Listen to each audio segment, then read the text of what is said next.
एक खीर की अदला बदली ने बदल दी थी इतिहास की दिशा और जन्म हुआ था दो महान महापुरुषों का।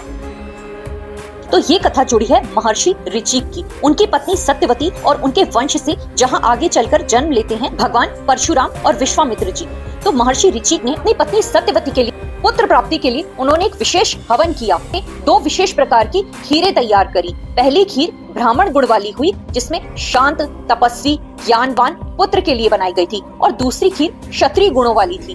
वीर, तेजस्वी, युद्धक स्वभाव वाले पुत्र के लिए ये दूसरी खीर थी। अदला बदली की गलती।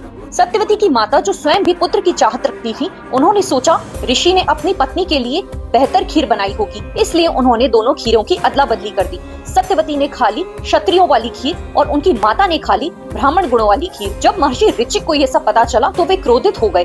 उन्होंने कहा, अब जो होना था वो बदल गया है। सत्यवती का पुत्र होगा क्षत्रिय स्वभाव वाला और उनकी माता का पुत्र होगा ब्राह्मण गुणों वाला।